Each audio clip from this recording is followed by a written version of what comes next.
Hello, I'm Dr. Kimberly George, the founder of Feminism School. I've been doing a series on gymnastics and the Olympics, and also how I think about gymnastics from the perspective of a feminist theorist who's a former gymnast, and just trying to track what are the changes we're seeing in the sport. What's the shift in consciousness right now that I think is so important? When we think about who leads change in the world, what are the power centers of change? Sport is just an arena that has so many ripple effects and is just a powerful site of making change culturally.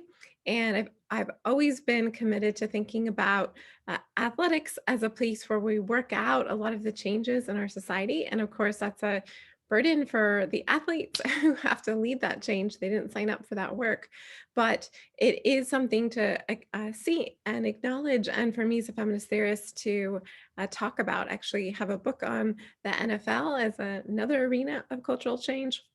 What I wanted to talk about today was following up from my last video on joy. And this video is actually on grief and where I see our grief as holding transformative potential. So I talk a lot about joy because I'm influenced by feminist thinkers like Audre Lorde, who tell us that our joy is something we have a right to. It's a source of our power in the world, and abusive systems want to take our joy. I also do a lot of work understanding and theorizing the importance of grief into social transformation.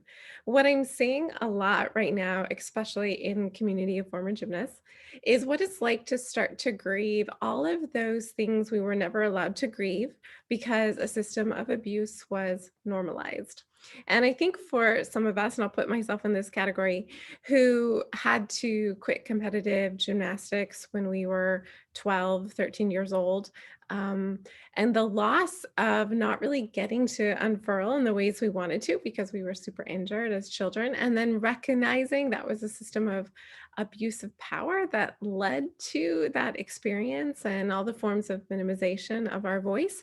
As we're seeing what's happening on a world stage with elite athletes, with the best in the world, we're also rethinking our own experiences. And I want to talk about how grief comes up when we finally have the language to name our experiences. So, abusive systems of power want to make you the problem, want to make the individual the problem.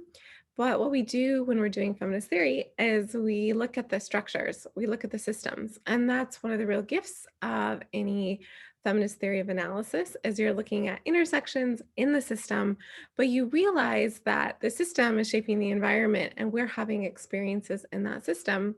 When we can name that system, we can find our collective recognition and power to start to change the system together. But part of the experience, when you have the language and the new forms of emotional recognition, is you have to go back and re-grieve what perhaps had never been grieved because there wasn't any mirroring for that experience. It's kind of like we have to time travel. The linearity of time is disrupted, and we realize that what we're living and holding today in our bodies is the sedimentation of the past. One of the forms of grief for me has been putting language to how many of my injuries were the result of abusive coaching. And I think that most of us don't want to blame our coaches for injuries, but at the same time, uh, abusive coaching is bad coaching, and bad coaching leads to a lot of injuries. And this is something we feel really deeply in our body, but really haven't had language for. So there's these different steps of working through what it means to have mirroring for one's experiences. And this is what I do all the time as a feminist theorist. This week, I've been thinking about it in terms of women's gymnastics, but really this process of reclaiming your joy. Where has your joy been thefted by a system of abusive power? Remembering that joy is your source of creative power, but also how do you honor, bear witness, move through grief and what grief is giving recognition to? I think that both of these aspects are really important for doing feminist theory, for analyzing the systems of power we live in, for finding our creative and our collective power. And there can be a tremendous lag time in the feelings of the grief because you might decades later have the language for something you experienced when you were much younger.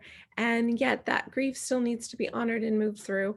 We stuff things down, especially when there's no recognition for the experience. And I live in a cultural context where we we look at the individual far too much instead of looking at the collective, the structural, the systemic. So shifting into looking at the systemic and the structural then moves us into refeeling, rethinking, resensing our own experience